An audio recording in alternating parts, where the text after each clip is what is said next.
Give it up for Big Eddie.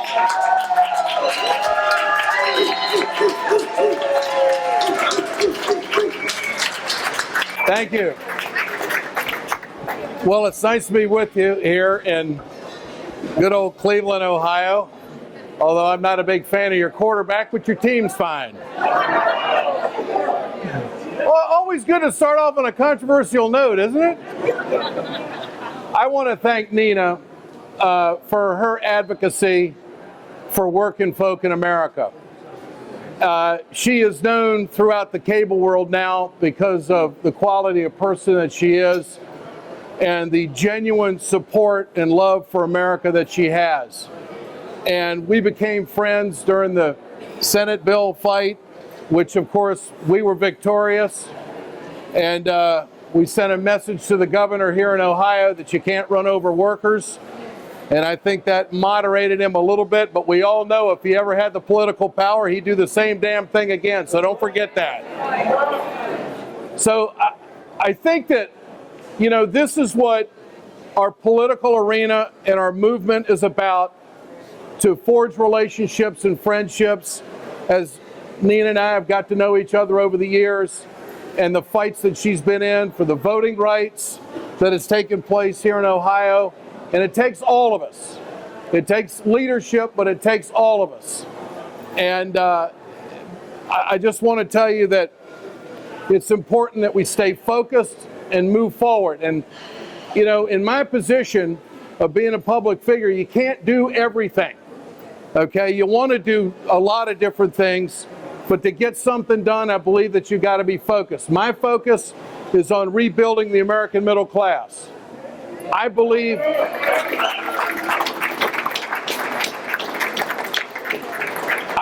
that the middle class in this country is under attack. And I believe that there are absolutes. There are rights and there are wrongs. And there are mistakes that are being made that have to be corrected as a country, as a working people. And we have to be honest with ourselves. Whereas we may support candidates, when they're wrong, we have to have the guts to speak up. We have to let them know what we want as a people and what's best for America. To give you an example, I was a staunch supporter of President Obama. I was one of the first broadcasters in the country to step out and say, this is new, this is fresh, this is different, this is positive, this will be good for America. And for the most part, it has been. There's not many presidents, well, there's no president that has been obstructed as much as President Obama, facing the number of filibusters in the Senate. No other presidents had to deal with a Congress that acts like this. And your own resident of Ohio finally stepped out of his job and said, take this job and shove it. So I think the president and his administration should feel somewhat vindicated that the architect and the quarterback of obstruction surrendered because his own party is in complete disarray. But this is about movement, not so much party. There's a lot of things that make up the Democratic Party. It takes a number of different movements to come together to make it happen. My focus is on building the great American middle class. I don't speak for any union. I don't work for any union, but I support every single union. And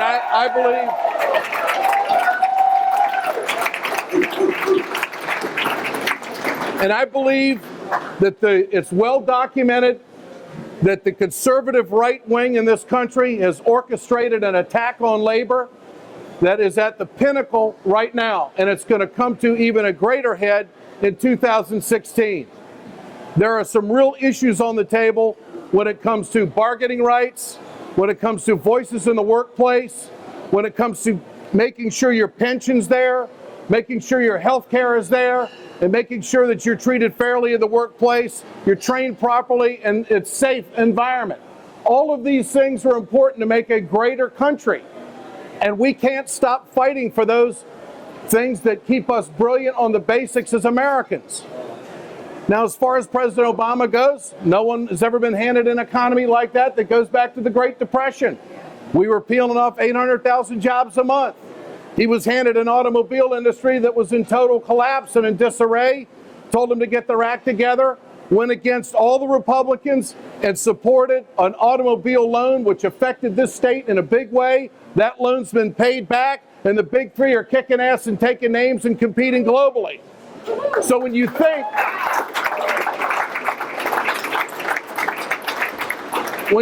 that government doesn't play a role, we're the government. The majority of Americans wanted to do something for the automobile industry, and we did. The majority of Americans wanted to do something for the uninsured, and we did. The majority of Americans wanted a stimulus package to save American jobs so there wouldn't be a greater ripple effect to hurt more Americans. All of those things were great things. The re-election was a wonderful thing. But we have to be honest with who we are, what we believe in, and what's important for America. As much as I support President Obama, and as much as I believe in the good things that he's done, he's wrong on trade.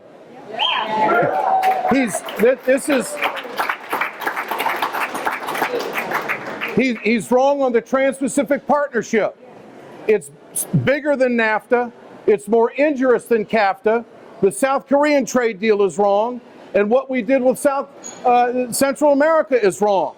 We are not protecting American workers, and we're not making sure that there is a level playing field of competition.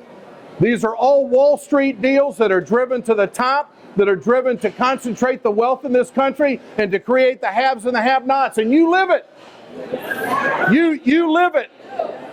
Because when you have the haves and the have-nots, you don't have everybody believing in public education.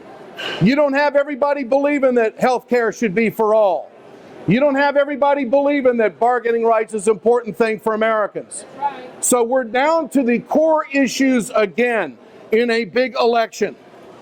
Now, all of us have to make our personal decisions. Organizations have to decide where they go. I'm not against any Democrat, but I can tell you who I'm for. I'm a Bernie Sanders guy. That's where I am. That doesn't mean that I wouldn't support any other candidate that's out there. But from a labor perspective, and labor sets the bar in this country for wages.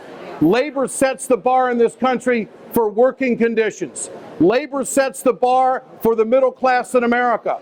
And everything that's negotiated is dealt from there on down. Well, obviously, as Karl Rove said, that labor unions in this country are the last firewall to destroy the Democratic Party in America. I mean, their attack has been on organized labor. Why? Because we have the heart, soul, and desire and the priorities straight for America. We have unquestionably the proper focus that a rising tide lifts all boats and no one's left behind. And so, opportunity for all. Hey folks, you've heard me talk about Bio Green Clean.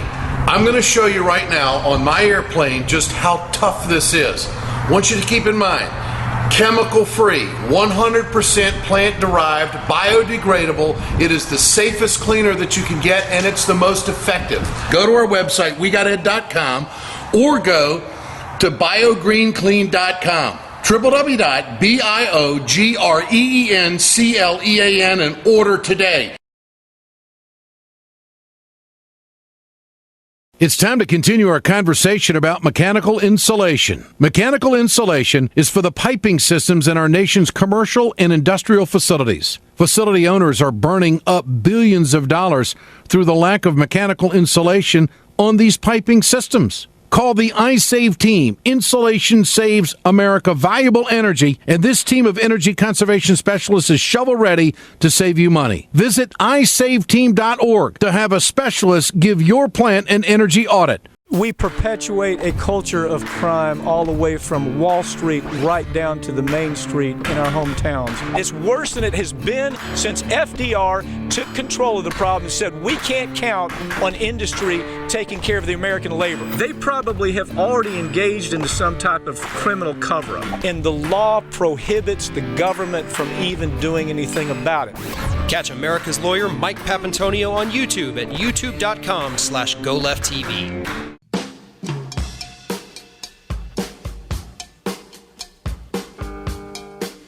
I believe believe that what we're doing in this country in public education is a travesty. We are now, based on socioeconomic conditions, we are now picking and choosing neighborhoods in this country to see who gets an opportunity and who doesn't, and it's all based on wealth and resources. That's not the America I grew up in. That's not the America I think you want your kids and grandkids to be a part of. And we have to do something about it. I'm not a charter school guy. I'm a public, I don't believe.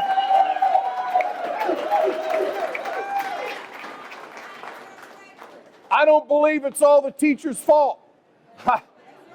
You know, and I'm passionate about this, and I'll get back to the trade issues in a moment, but I'm passionate about this. My mother was a high school English teacher. And when you're a teacher and you're in that classroom, it's not like walking into the grocery store and you're going to pick the best strawberries and you're going to pick the best blueberries. You're going to get exactly the cereal you want. And oh, by the way, let's make sure we get a real good cut of meat. That's not how teaching is. Let me tell you how teaching is and how America was built on public education. And all of our presidents have been through public education, so we must be doing something right. The great thing about it is when the doors open, everybody's welcome. The rich, the poor, the gifted, the challenged. That's the great thing about America, a level playing field. But we have allowed the ideologues to intercept that idea and that concept and drive home the idea that we have to do everything for profit in America. No, we don't. We have to do everything for commitment for the next generation to make sure that this country stays great. That's where we are. And so I totally disagree with what's going on in Chicago, and I hope it never reaches Cleveland, and maybe it has, to pick and choose a neighborhood that we're going to close this school. Oh, well, they're too poor. Well, we can't tax them because the property values are so low, so we can't raise the property taxes, so we got to shut down the system, and oh, by the way, the teachers' unions are at fault. That is bullshit. That's exactly what that is. But most of all, what is that? It's not fair. And Americans know what fairness is.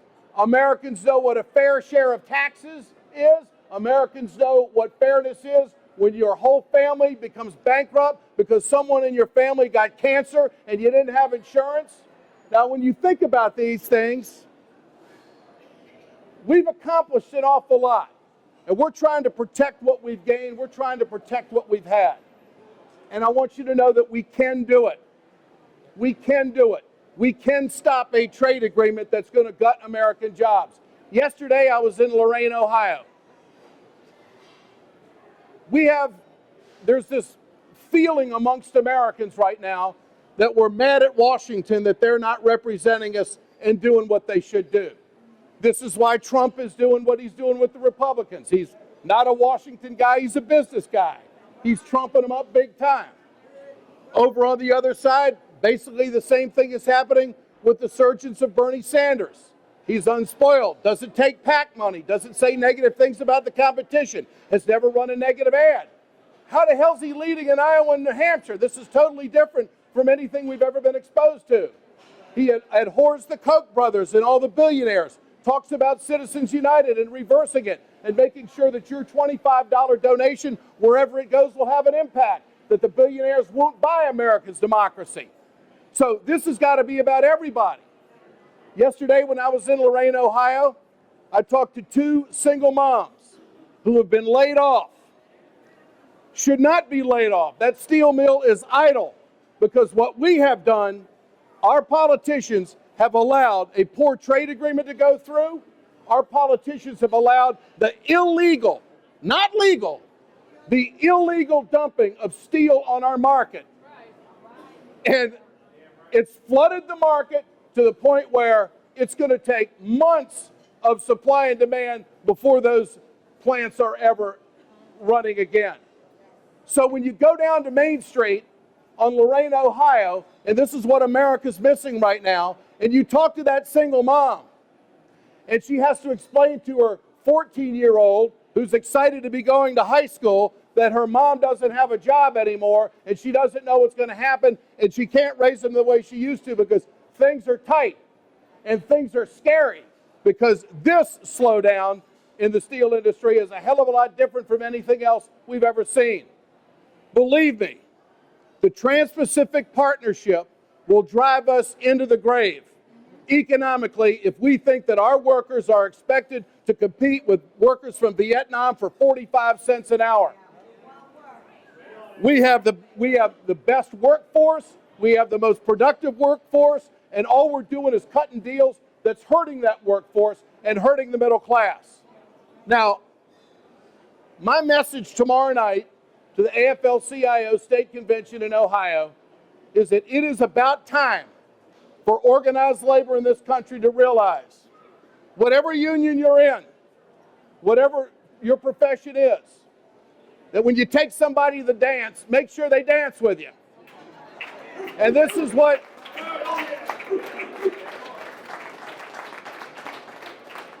there are absolutes. You're either for or against a trade agreement that is going to gut American jobs. You don't need a long dissertation and a long answer to explain the ifs, ands, and buts about the Trans-Pacific Partnership. This pivot to Asia that the Obama administration and these trade negotiators are talking about is going to do nothing but destroy industries in this country, force us to compete at a lower rate, destroy the American dream. There was a story out just 2 days ago about how renters is now going to be at an all-time high within the next 5 years in America. That the dream of young people owning their own home is now starting to vanish away because of the depression of wages in the country. That's not what we want. That isn't where we are. We have to make sure that our representatives and senators know that their loyalty has to be to the American workers, to the American family, and not to some damn pivot to Asia so Wall Street can make more money. That's what this is about.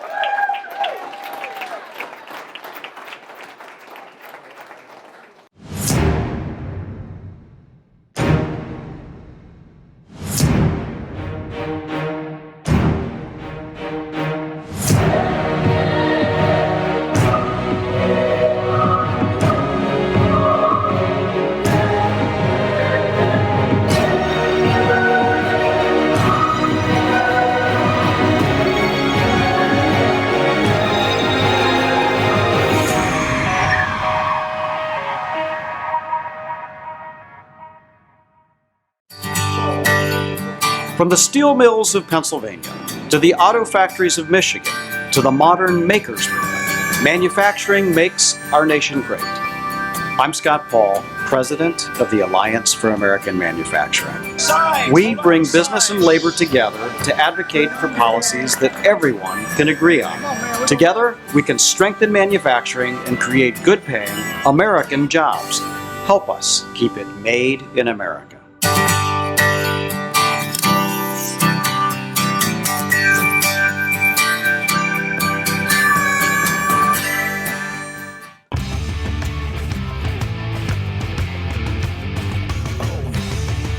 So all of these fights are things that we can win.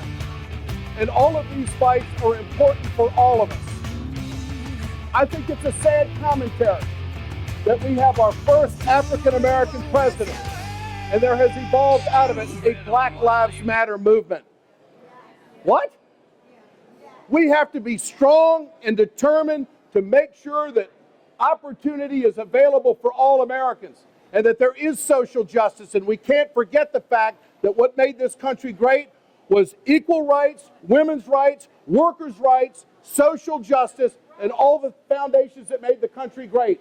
The conservative movement in America, and your governor, the conservative movement in America, and your governor, who now appears to be Mr. Moderate on the national level. He's a wolf in sheep's clothing. He is a wolf in sheep's clothing. And I do believe that Kasich is going to end up on the ticket. I believe that the Republicans understand that they've got to have Ohio. Well, Cuyahoga County, Democrats, what does that tell you? That's a challenge.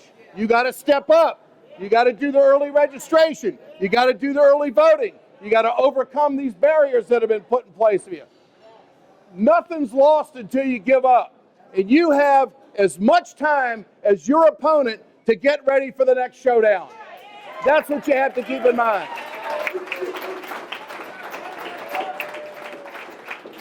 Now, many of you know that my platform has changed. And I certainly can't say all the things I'd like to say. But what I can do now is go around the country and do the kind of things we're doing tonight. And that's exactly what I'm going to do. I've got some major donors in the country that want me to start a super PAC that will focus on middle-class issues in America.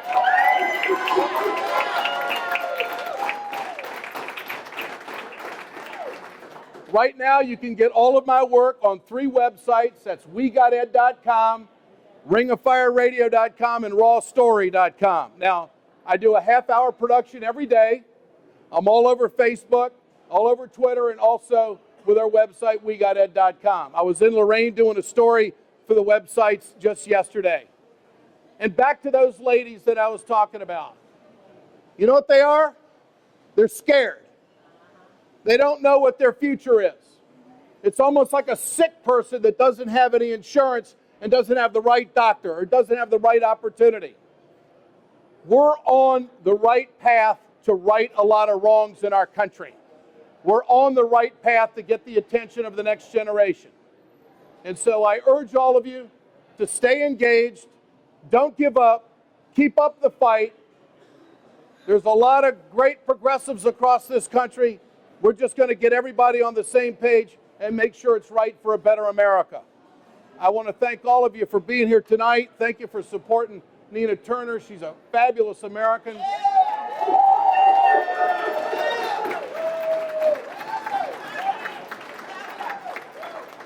Please go to our website, WeGotEd.com, and see all of our work that we've got going on every day. And I kind of like this new life. And before I go, well, you shouldn't be missing me. You ought to be going to WeGotEd.com. Before I step off the stage, I want to introduce my lovely wife, Wendy, and she's going to come up here right now. She doesn't know this. Well, no.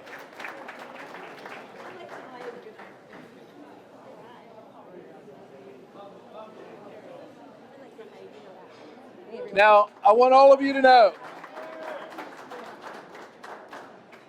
this is my wife of 17 and a half years. We got 6 kids. We got 12 grandkids, and I know there's more coming. And no, not mine. I ain't gonna no more kids. There'll probably be some more grandkids. And when the kids come to the lake, they eat everything. I caught them eating the furniture the other day. My wife has been a great inspiration to me. She's a real fighter. She was running the homeless clinic in Fargo, North Dakota, back when we met 18 years ago. And this is what cancer looks like. Okay, you never know it. She is a 2-time cancer survivor and fighting it again. Now,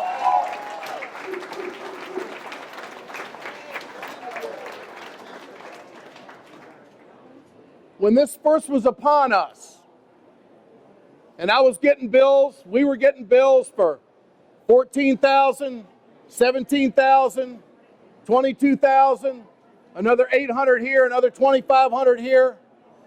I said to the doctor in New York, I said, what are the people who don't have insurance? We're the lucky ones. We had insurance.